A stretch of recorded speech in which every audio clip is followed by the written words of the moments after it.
Bem, vamos iniciar pelo óbvio, que é bom começarmos pelo óbvio, que é constatarmos que nós, humanos, somos imensamente frágeis e sempre falíveis.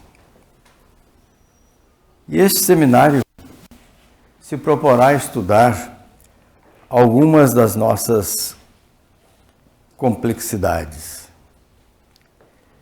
Emoção, coração, espiritualidade, cura, autocura, são todas coisas que dizem respeito à complexidade do ser humano. Com apenas menções à temática do coração, eu me deterei mais na relação emoção e espiritualidade, até por uma questão de juízo, né? Que temos um cardiologista que vai falar em seguida de mim. Então, ajuizadamente, eu me detenho mais na relação entre emoção e espiritualidade. O global desse tema, do tema desta tarde, o global do tema desta tarde é muito rico, já se viu, e sem dúvida nós vamos então procurar honrar esse tema global e iniciando por buscar uma contextualização de visão que servirá para todos os temas que serão, os subtemas que serão aqui explorados.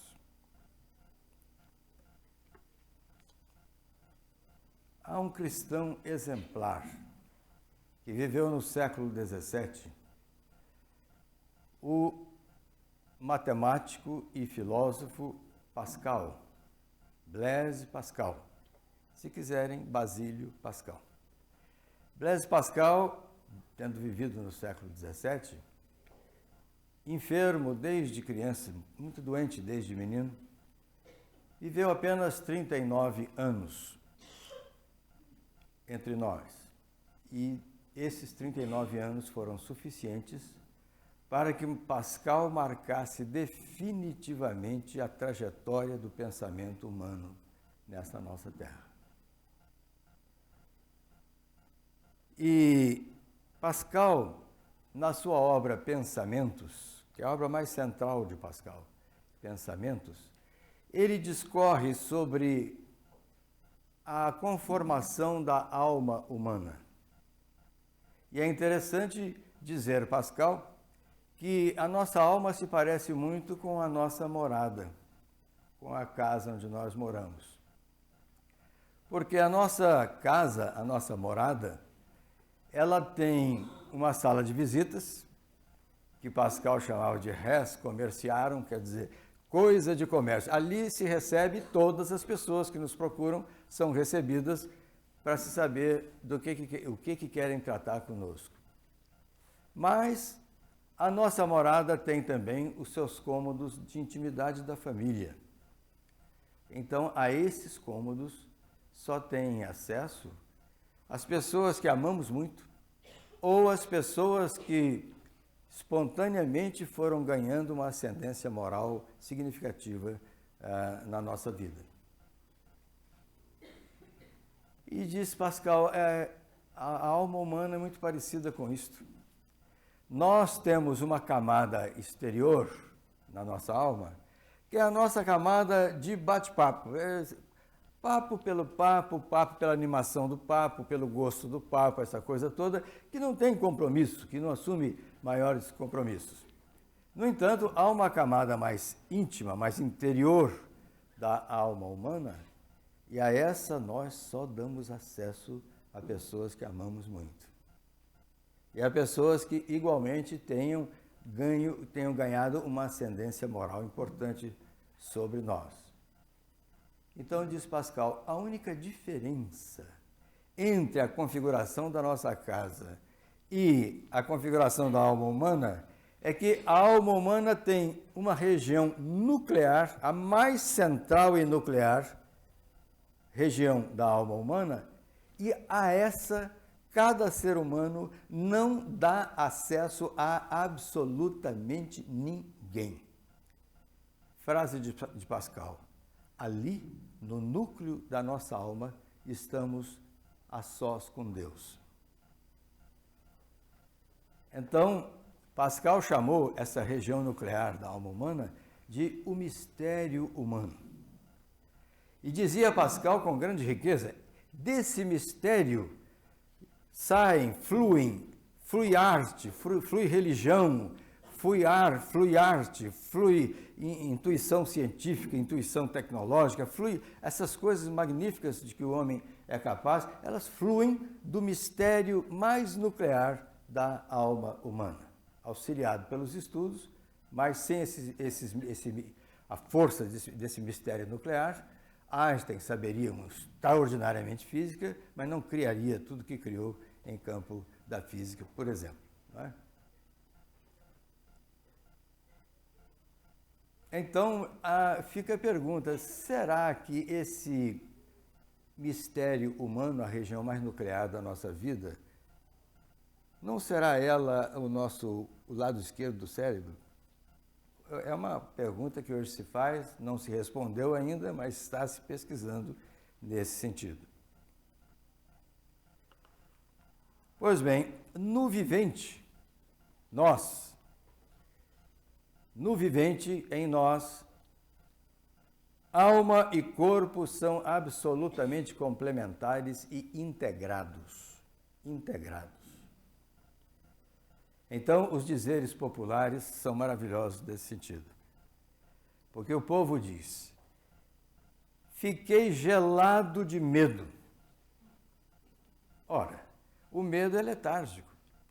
Ele tira a circulação, a grande circulação periférica, ele a diminui muito, a pessoa embranquece e fica fria mesmo e com tendência a enrijecer-se. Por isso, o dito popular também, fiquei petrificado de medo. É de uma perfeição muito grande o dizer popular, porque o medo é letárgico. Agora, também é perfeito quando o povo diz, fervi de raiva, ou me esquentou o sangue, porque a ira é extremamente superexcitante cortical, do córtex cerebral. Então, o efeito da ira é a pessoa ficar vermelha e ficar quente mesmo. Então, esquentei, fervi de raiva, não é? E o efeito do medo é exatamente o efeito letárgico, o efeito de gelar e enrijecer os músculos. Medo e ira são coisas da alma ou do corpo? Amigos e irmãos, são coisas do vivente. Corpo e alma. Corpo e alma. Muito bem, emoção o ser humano teve e tem desde que ele está sobre a Terra. Uma coisa curiosa é que hoje, pesquisadores da área de pediatria dizem que crianças que têm crises de choro durante a madrugada, bebês que têm crises de choro durante a madrugada, sofrem de uma coisa chamada angústia noturna, que era característica do homem do Paleolítico.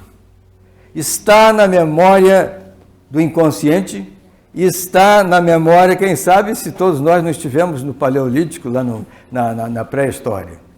Quando o mundo era muito mais das feras e das tempestades do que dos seres humanos. E por que a noite? Porque sobreviver à noite na pré-história, enquanto não se descobriu o fogo, era uma aventura. Porque a noite era muito mais perigosa. Então os bebês têm crise de choro hoje, com medos ancestrais. Então a emoção o ser humano sempre teve. Agora, a palavra emoção é relativamente recente. Pela primeira vez, ela surgiu na França e foi pronunciada pela primeira vez, que se saiba, em 1475, no século XV. Vinda esta palavra, emoção, do verbo émouvoir, do francês, que por sua vez veio do latim motio, todos esses émouvoir e motio significando mobilização, significando aquilo que provoca um inusual movimento dentro do ser humano. As emoções têm também uma história mais recente. Quando contemporaneamente estiveram nesta terra Adolf Hitler, Benito Mussolini e Joseph Stalin, eles foram motivo, não sozinhos, mas com todos os seus asséculos, eles foram motivo de histerias coletivas terríveis. Tanto Hitler, quanto Mussolini na Itália, quanto Stalin na União Soviética. E aí se passou, durante a chamada Guerra Fria, que veio logo depois da Segunda Guerra Mundial. A Guerra Fria praticamente se inicia em 46, 47. Durante a Guerra Fria, havia muitas armas nas mãos de governantes emotivos. E o povo morria de medo de emoção. O povo morria de medo desses governantes emotivos, desequilibrados com tantas armas disponíveis a eles. Terminada a Guerra Fria, pouco tempo foi necessário para que o povo se apaixonasse, pelo menos o povo mais jovem, por emoções radicais. Emoções radicais. O endeusamento dos Big Jams, o endeusamento dessas coisas que voam, que eu não sei o nome direito, que tem só um motor e um arremedo de asas, e o pessoal voa isso aí, às vezes sem motor nenhum. Não é? A paixão, depois de viver-se durante décadas com medo das emoções, há uma paixão pelas emoções. O que não emociona, é muito parado, muito sem graça. Quando não emociona, é muito parado. Filmes de excelente qualidade, a juventude deixou de frequentar, porque ela precisa muito de efeito especial, de muito barulho, de um som para surdo-mudo que é posto nos cinemas atualmente, né? E então esse desejo de emoção, mas de uma emoção tanto grosseira, esse desejo de uma emoção mais grosseira retorna. E então um filósofo francês chamado Michel Lacroix cria a expressão: estamos na era do homem sensiens. O homem que quer sentir. Ele não quer pensar, quer sentir. E sentir muito. Pensar o mínimo possível, mas sentir muito.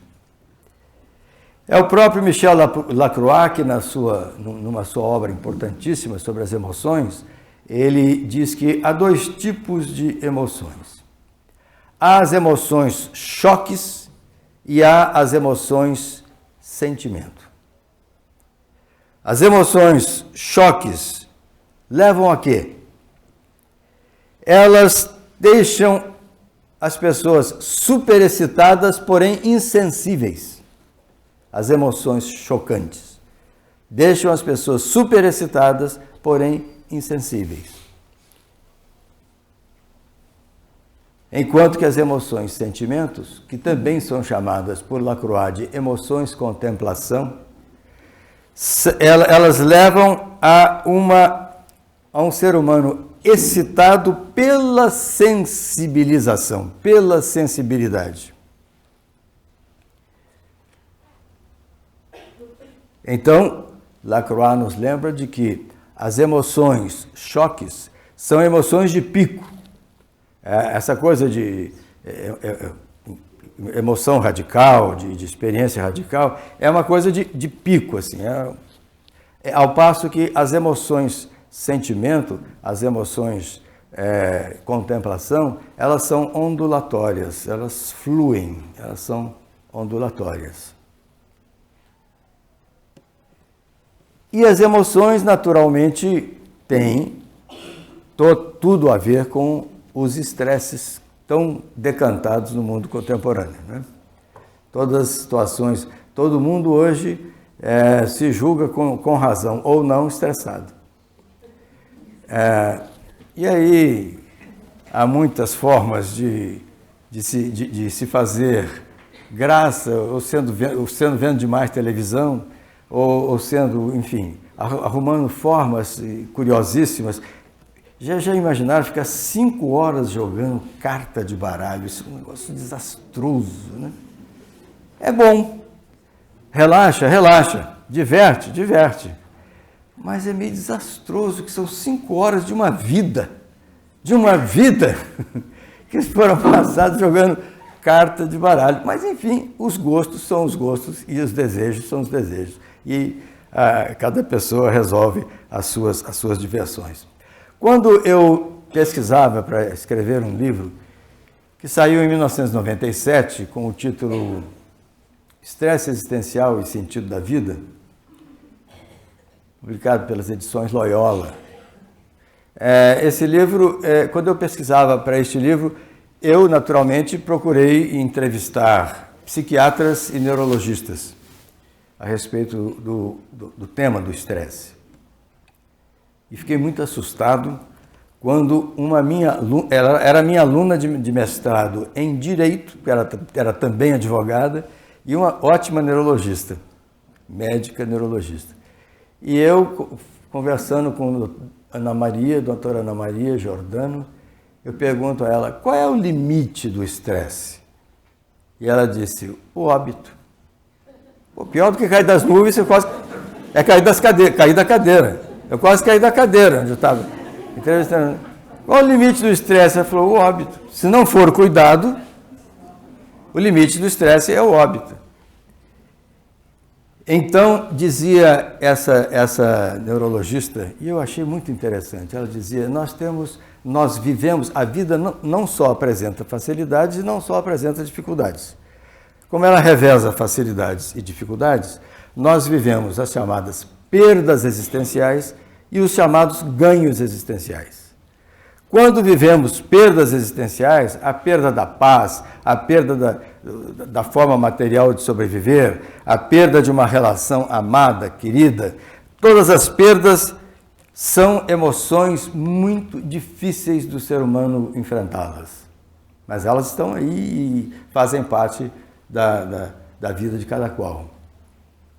E os ganhos existenciais são todas aquelas emoções em que nós nos sentimos maravilhosamente bem e corremos o mesmo risco de estresse.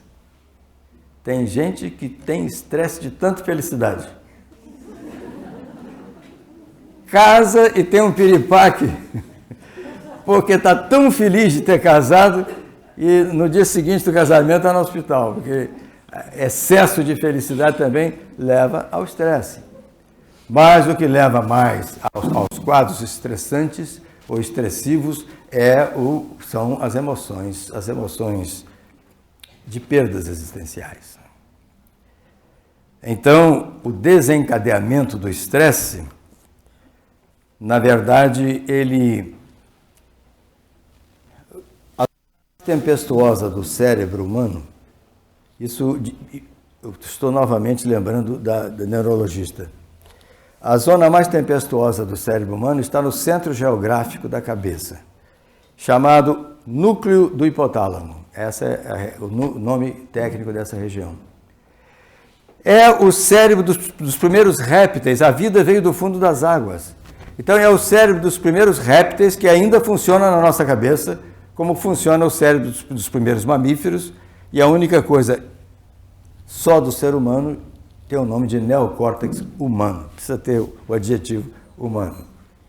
O fato é que essa região medrosa, tensa, tempestuosa, que é o núcleo do hipotálamo, ela quase sempre com medo, quase sempre insegura, quase sempre sem saber se vai dar conta de uma situação nova, ela emite ondas eletromagnéticas e eletroquímicas a todas as cabines celulares, a todas as células do nosso corpo. E o sistema endócrino é aquele que é mais atingido por essas mensagens hipotalâmicas. Então ocorre que principalmente as glândulas suprarrenais, aqueles 2 capuzinhos, um em cima de cada rim, não é, começam a lançar no sangue uma quantidade enorme de adrenalina e uma quantidade incomum e constante de cortisol. E aí, partindo das glândulas suprarrenais e de eventuais outras, surgem cardiopatias, surgem déficits cardíacos, déficits circulatórios, problemas os mais variados na saúde das pessoas.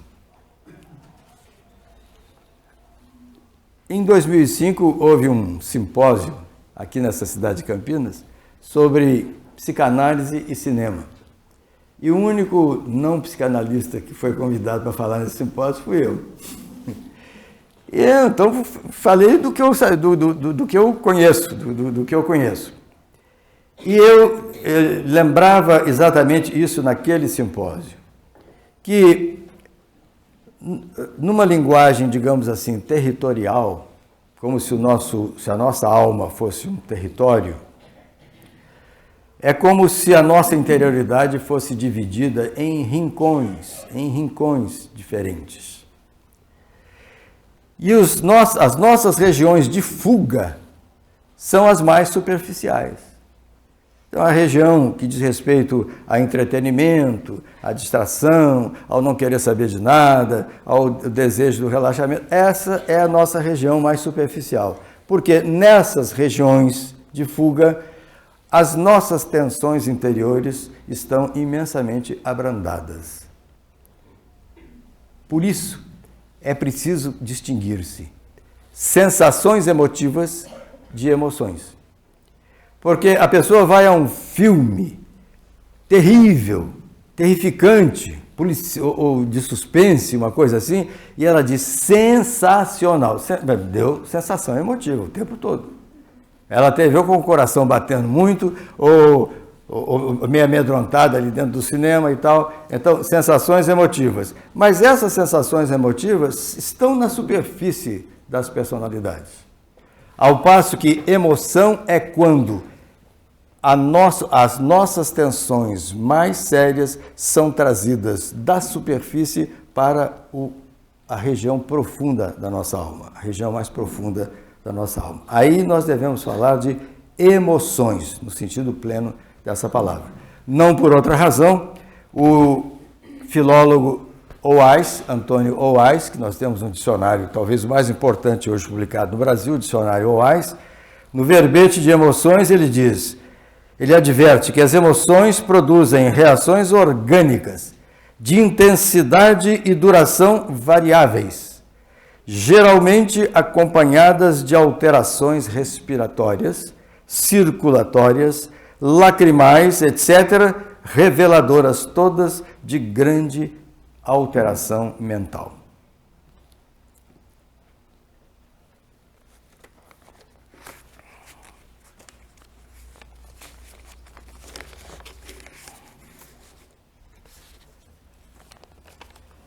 É preciso aprender com vocês a usar o cineminha, viu?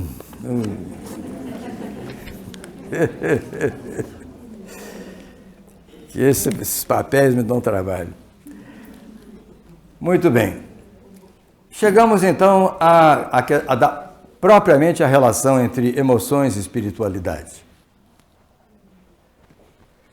O Salmo 23, um grande poema escrito pelo poeta maior de Israel, o rei Davi, o Salmo 23, que todo mundo conhece, o Senhor é o meu pastor e tal. Eu lia um livro, por sinal um excelente livro, do professor Severino Celestino. Ele é um professor muito respeitável, sobretudo ele estuda em profundidade hebraico, grego e aramaico. E o professor Severino, no livro dele, ele dizia assim, que o início da tradução do Salmo 23 está equivocado, porque está dito lá, o Senhor é o meu pastor e nada me faltará. E diz o professor Severino, essa é uma visão assim de coisas materiais, né? Nada me faltará. Na verdade, o Senhor é o meu pastor e não me faltará. Essa é a proposta do professor Severino. Eu achei muita lógica, achei muito bem pensada essa proposta do professor Severino. Aí, numa mesa em que eu estava um professor da Universidade Hebraica de Jerusalém, Dr. Benny Shannon, e o Dr. Benny Shannon, que surpreendentemente falava um português corretíssimo, português de Portugal, mas corretíssimo, ele falava. O Dr. Benny Shannon, cuja língua mãe era o hebraico, e no intervalo do cafezinho, que era extremamente pedagógico o cafezinho, então eu cheguei para o Dr. Benny Shannon e disse: Dr. Shannon, tem este ponto de vista de um tradutor brasileiro, homem de competência. Ele falou assim: eu conheço o livro desse senhor. Esse senhor tem uma extraordinária competência em grego, em hebraico, em aramaico. Mas ele comete um equívoco no Salmo 23. E não tem a ver com desconhecimento da língua, não. Ele é um grande conhecedor da língua. Tem a ver com o fato de não ter crescido dentro da filosofia hebraica, que é bem marcada pelo Antigo Testamento. Que ele diz, no Testamento bíblico, o conceito de... Normalmente no Ocidente há uma bipartição assim, bastante estanque entre as coisas do corpo, as coisas do espírito, as coisas materiais, as coisas espirituais, estanquemente separadas. Ele disse, no mundo hebreu não é assim. Na verdade, no mundo hebreu, no vivente, naturalmente, no vivente, há uma complementaridade e uma integração extraordinárias entre corpo e espírito. Então, o Dr. Benny Shannon não sabia que ele estava me dando uma ideia, porque eu estava trabalhando num livro que saiu com o título de Espiritualidade e Educação. Então, eu fui consultar um autor francês que escreve sobre ensaios sobre pensamento hebreu. E aí, lá, isso me deu condição de colocar no meu livro um momento em que eu faço a seguinte pergunta: afinal, o que é o espiritual? Não o reduzamos a fumacinhas imponderáveis. Agora eu estou me lendo aqui, por isso que está meio piadístico assim, né? Não reduzamos o espiritual a fumacinhas imponderáveis. O espiritual é a cesta de alimentos que trazemos para casa, para alimentar os nossos e a nós mesmos, ou a cesta de alimentos que doamos. O espiritual é o interesse pelo semelhante, o real interesse pelo semelhante. O espiritual é o olhar que vê a beleza do mundo, que a enxerga a beleza toda que há no nosso mundo. Espiritual é o sexo pleno e não degradado. Espiritual é a busca da sabedoria. É a abertura para a experiência real do amor.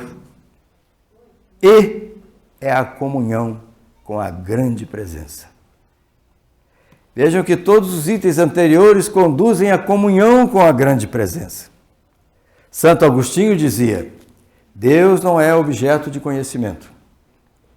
Se nós fôssemos capazes, com a nossa mente finita, limitada, estreita, nós fôssemos capazes de trazer o infinito, ilimitado e perfeito para dentro da nossa mente, nós também gostaríamos de ser deuses. Então dizia Santo Agostinho: não se conhece Deus porque ele não é objeto de conhecimento. Porém, quem teve a experiência da grande presença nunca mais se libertará dessa maravilhosa experiência e não quererá libertar-se dela.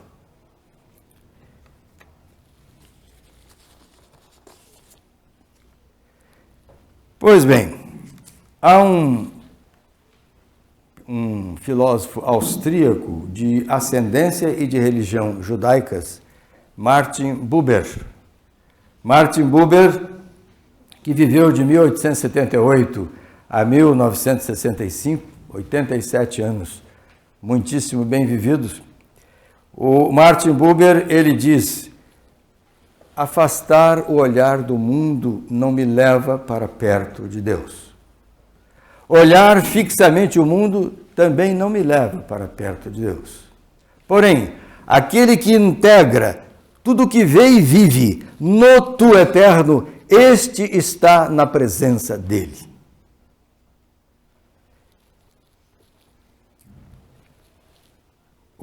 No Evangelho segundo o Espiritismo, no caso do seu capítulo 6, o Evangelho segundo o Espiritismo, Cristo Consolador, há a passagem do evangelista João, que lá é reeditada pela pré-claridade de Kardec, e que diz a passagem do evangelista João: se vós me amais, guardai meus ensinamentos. E eu pedirei a meu Pai, e ele vos enviará um outro Consolador, a fim de que permaneça eternamente convosco, o Espírito da verdade. O Consolador, que é o Santo Espírito, que meu Pai enviará em meu nome, vos ensinará todas as coisas e vos fará relembrar de tudo aquilo que eu vos tenha dito. Isto está no capítulo 14, versículos 15 a 17 do evangelista João, e está no capítulo 6, é o tema do capítulo 6 do Evangelho segundo o Espiritismo. E eu me trago isso a este momento exatamente porque estamos, diz Dr. Bezerra de Menezes, pela psicofonia de Divaldo Pereira Franco, no Congresso Brasileiro de Espiritismo em Brasília, diz Dr. Adolfo Bezerra de Menezes, desde 2001 iniciou-se o processo de transição planetária. Será uma transformação estupenda e ninguém dará conta de reverter esse processo. Esse processo agora é necessário e continuará. Ora, se nós tivemos no século XIX o Espírito de verdade, que poderia ter ditado sozinho tudo, no entanto, democraticamente, ele fez uma equipe belíssima de mentores, e esses mentores trabalharam com Kardec denodadamente, e nós temos toda essa doutrina que se encontra no livro fundacional, que é o Livro dos Espíritos. Se nós temos a promessa do novo Consolador, e com o nome de Espírito da Verdade, e quem dirigiu a terceira revelação foi o próprio Espírito da Verdade, nós temos razões, sim, de esperanças, e esperanças muito luminosas. As pessoas, às vezes, ficam assustadas porque o que faz notícia não é nenhuma pessoa abnegada, que dedica a sua vida à sua família, ou que dedica a vida a uma comunidade religiosa. Isso não faz notícia. O que faz notícia é corrupção, é latrocínio, enfim, coisas muito chocantes é que fazem notícia. E nós, como costumamos toda noite, sentados na frente da televisão, masoquisticamente, e beber o nosso copo de angústia, lá nos telejornais, nós somos prisioneiros da mídia. Então, como prisioneiros da mídia, nós achamos que está tudo perdido, tem mais jeito, mas não tem mais o que fazer, está tudo perdido, esse mundo está absolutamente desvairado. Quando, na verdade, amigos e irmãos, há milhões de anônimos imprescindíveis que sustentam essas ilhotas inúteis da notícia. Há milhões de anônimos maravilhosos que sustentam esse nosso chamada civilização ocidental e também oriental, naturalmente. Então, com a codificação kardeciana, a interexistencialidade aumenta o mundo humano, ela expande o mundo humano. Uma bênção chamada mediunidade finalmente é explicitada e quase que tecnicamente esclarecida. A doutrina do Cristo é reapresentada de modo renovado. Não mais com alegorias, parábolas, agora racionalmente apresentado o pensamento do Cristo. O cristianismo redivivo, nome que foi dado pelo próprio Allan Kardec, né? Cristianismo redivivo. Então nós temos emoções espiritualizantes, como a abertura e o não dogmatismo, é uma emoção que nos espiritualiza, nos faz crescer. Nós temos emoções que pacificam. Um dia eu perguntei a um senhor, que era um líder religioso, e eu adorei a resposta dele. Eu falei assim, o senhor falou da paciência, o seu tema foi a paciência. O que é a paciência? Ele falou assim, meu filho, é a ciência da paz. Não é etimologicamente, a origem etimológica não é essa, mas eu achei maravilhoso. A paciência é a ciência da paz. Não é?